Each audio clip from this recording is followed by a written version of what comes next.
وزیر تعلیم شفقت محمود اجلاس کے بعد بات کر رہے ہیں. شکریہ شفقت صاحب، السلام علیکم. آج صبح بھی پریس بریفنگ میں نے کچھ اعداد و شمار سامنے رکھے تھے اور اس کرونا وائرس کی اس تیسری لہر کی شدت کے بارے میں آپ کو آگاہ کیا تھا. یاد رہے، لیکن دہرانے کی خاطر، یاد دہانی کی خاطر یہ کہتا چلوں کہ یہ پچھلے چند ہفتوں میں لگاتار یہ مریض موجود رہے ہیں، ان میں اضافہ ہوا ہے، بلکہ آج جو کرٹیکل مریض ہیں جو آکسیجن پہ ہوتے ہیں یا وینٹیلیٹر پہ، ان کی تعداد 5000 سے تجاوز کر گئی. یہ کرٹیکل مریضوں کی تعداد میں سب سے بڑا نمبر ہے. کہنے کا مقصد یہ ہے کہ اس وبا کی یہ تیسری لہر شدت سے موجود ہے اور اس کے نتیجے میں این سی او سی میں اور این سی سی کے بڑے فیصلے کے ذریعے زیادہ اسٹرکٹ کمپلائنس، یعنی زیادہ جو ہماری ریسٹرکشنز ہیں ان کے اوپر زیادہ سختی سے عمل درآمد کے لیے بہت سارے اقدامات کیے گئے ہیں. بلکہ شاید آپ کو معلوم ہو کہ گزشتہ روز مردان میں تو لاک ڈاؤن کر دیا گیا، اس لیے کہ وہاں کی جو پازیٹیوٹی کی شرح تھی وہ بہت زیادہ تھی. تو اس صورتحال میں آپ کو بتانے کا مقصد یہ تھا اور یہ دہرانے کا مقصد تھا جو میں صبح بھی ذکر کر چکا ہوں کہ بیماری کی شدت نہ صرف تیز ہے بلکہ پچھلے کچھ عرصے میں اس میں اضافہ بھی ہوا ہے اور اس کا جو ہیلتھ سسٹم کے اوپر پریشر ہے وہ خاصا زیادہ ہے. تو اس پس منظر میں کچھ فیصلے کیے گئے جس کے بارے میں شفقت صاحب آپ کو بتائیں. شکریہ ڈاکٹر فیصل. جیسے ڈاکٹر صاحب نے کہا کہ جو ہم نے آخری میٹنگ این سی او سی میں کی تھی 18 اپریل کو اور جس میں یہ فیصلے کیے گئے تھے کہ امتحانات کا سلسلہ جو ہے وہ جاری رہے گا، اس دن سے لے کے آج تک 27 اپریل تک بہت تیزی سے بیماری میں اضافہ ہوا ہے. تو اس لیے کیونکہ شاید ہم ایک ایسی صورتحال کی طرف بڑھ رہے ہیں جہاں پہ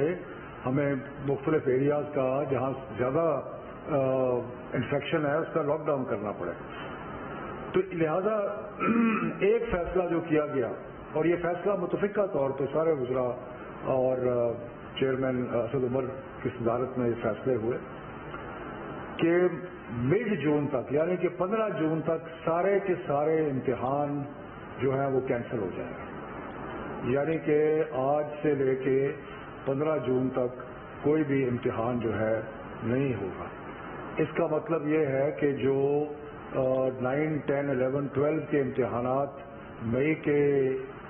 آخر میں شروع ہونے تھے اب وہ مزید ملتوی ہو گئے اور وہ 15 جون تک کوئی امتحان نہیں ہوگا اور پھر حالات کا جائزہ لیتے رہیں گے اور اس کے مطابق مڈ مئی میں یا مئی کے تیسرے ہفتے میں دوبارہ بیماری کا جائزہ لے کے فیصلہ کیا جائے گا کہ ان امتحانات کو اور آگے لے کے جانا ہے یا ان کو شروع کرا دینا ہے. تو اس کا مطلب یہ ہوا کہ اگر جون 15 کے بعد امتحانات شروع ہوتے ہیں تو ہو سکتا ہے وہ جولائی میں اور اگست کے کچھ حصے تک بھی جائیں گے. اس سلسلے میں ہم نے جو میں بعد میں بتاؤں گا کہ یونیورسٹیز کے ساتھ ہم نے کیسے ایڈجسٹ کیا ہے تاکہ کسی کو پریشانی نہ ہو. جو امتحانات کینسل کیے او لیول کے امتحانات جو ہیں وہ اب اکتوبر نومبر کے سائیکل میں ہوں گے اور اسی طرح جو اے اور اے ایس کے امتحانات ہیں وہ اکتوبر نومبر سائیکل میں ہوں گے. اور جو پاکستانی یونیورسٹیز میں جانا چاہتے ہیں بچے ان کے لیے ہم انشور کریں گے کہ جنوری تک ایڈمیشن جو ہے وہ ہوتی رہیں تاکہ بچوں کو ایڈمیشن میں اور یونیورسٹیز میں جانے کے کوئی پرابلم نہ ہو. لیکن یہ سب کچھ کرنے کے باوجود ایک ایسا طبقہ رہ جاتا ہے بچوں کا کہ جو مختلف مجبوریوں کی وجہ سے اگر وہ ابھی امتحان نہیں لیتے تو پھر ان کا سال ضائع ہوتا ہے. تو اس چیز کے اوپر بہت غور و فکر کیا گیا اور غور و فکر کرنے کے بعد یہ فیصلہ ہوا کہ A2 کے وہ چند بچے جن کی کوئی مجبوری ہے کہ وہ آگے نہیں سپٹمبر سے آگے اپنا امتحان نہیں لے جا سکتے جیسے میں نے پہلے کہا کہ وہ A2 کے بچے جو اکتوبر نومبر کے سائیکل میں امتحان دیں گے ان کی ایڈمیشن پاکستانی یونیورسٹیز میں ہم انشور کریں گے کہ جنوری تک ہو جائے، لیکن جو کچھ چند بچے ایسے ہیں جو کہ امتحانات اگر ملتوی ہوتے ہیں تو ان کا سال ضائع ہوتا ہے، تو ان کی سہولت کے لیے ہم نے سب منسٹرز نے اور سب نے یہ فیصلہ کیا کہ ان کو جو ڈیٹ شیٹ جاری ہوئی ہے اس کے مطابق امتحان دینے کی سہولت فراہم کی جائے، یعنی کہ ان کی سہولت کے لیے ان کو یہ خیال رکھنے کے لیے کہ ان کا سال ضائع نہ ہو، جو بچے ابھی ضروری ہے جن کے لیے امتحان لینا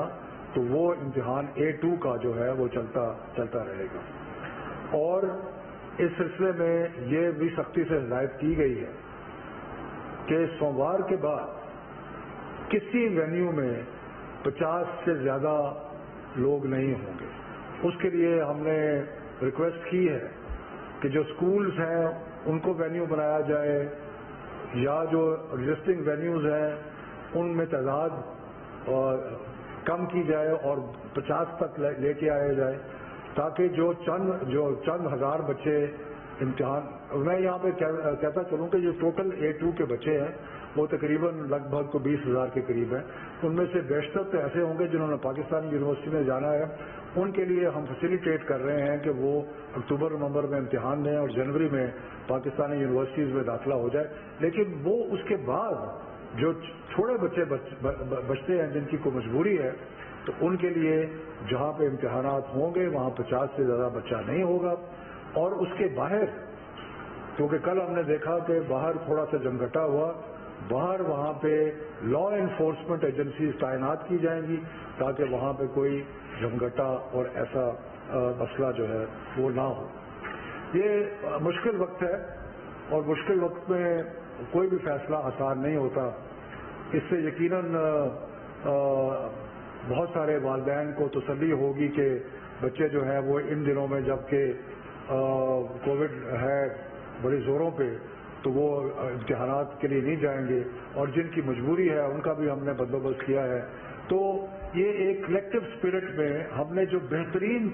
سمجھا ہے بچوں کی مستقبل کی خاطر وہ ہم نے فیصلہ کیا ہے۔ اگر زیادہ تر بچے جو ہے، اور جیسے پہلے کیمبرج اعلان کر چکا ہے کہ جو بچے اکتوبر نومبر میں جو ملتوی ہو رہے ہیں کوئی ایکسٹرا چارج، کوئی ایکسٹرا فی جو ہے وہ نہیں لی جائے گی، اور مختلف اور بھی کنسیشن دیے ہیں وہ بھی سارے اپلیکیبل ہوں گے۔ تو یہ صورتحال ہے، اور اس میں اب یہ ہے کہ ہم جو مڈ میں ویسے تو عمومی طور پہ تقریباً روز صحت کی حالات کا جائزہ لیتے رہیں گے، لیکن ایک فارمل ریویو جو ہے وہ 15 مئی کے بعد ہوگا جس میں ہم دیکھیں گے کہ آگے کیا صورتحال ہے۔ ڈاکٹر صاحب آپ کچھ ایڈ کرنا چاہتے ہیں؟ شکریہ صاحب، بس اتنا کہ یہ جو کل تعداد تھی جس AO لیول کی، یہ تقریباً 85,000 بچے تھے جنہوں نے مختلف اوقات میں مختلف دنوں میں امتحان دینا تھا، اس میں سے اب یہ کم ہو کے 21,000 رہ جائیں گے۔ اگر وہ تمام بھی دینا چاہتے ہیں بچے امتحان کے، جیسے شفقت صاحب نے کہا کہ اس کی تعداد فردر کم ہو جائے گی، کیونکہ جن کو یہ فیسلٹی یا ایک جو پاکستان کے اندر جو ایڈمیشنز ہیں وہ آگے چلی جائیں گی تو یہ آپشن ان کے پاس آ جائے گی۔ اور جو امتحان دے بھی رہے ہوں گے وہ جو ہماری SOPs ہیں اس کی بہت اسٹرکٹ کمپلائنس وہاں انشور کی جائے گی۔ کسی بھی ایک سینٹر کے اندر یا ایک کمرے کے اندر 50 سے زیادہ بچے نہیں ہوں گے، اور جو باہر کی بھیڑ ہے اس کو بھی ذرا زیادہ اسٹرکٹلی مینیج کیا جائے گا تاکہ کسی جگہ بھی بہت ہجوم نہ ہو۔ میں صرف آخر میں یہ کہہ دوں کہ امتحانات بہت ضروری ہوتے ہیں بچوں کے لیے، اس لیے کہ ایک جو مسلسل پڑھائی اور محنت اور وہ سے سب کچھ ہوتا ہے، اس کا آخری وقت جو ہے وہ امتحان ہوتا ہے۔ اور جتنے بھی ہم تعلیم کے وزیر اور سارے لوگ بیٹھے تھے انہوں نے بڑا غور کیا اور کہا کہ امتحان کے بغیر کوئی چارہ نہیں ہے، لیکن فیسیلیٹیشن کے لیے کچھ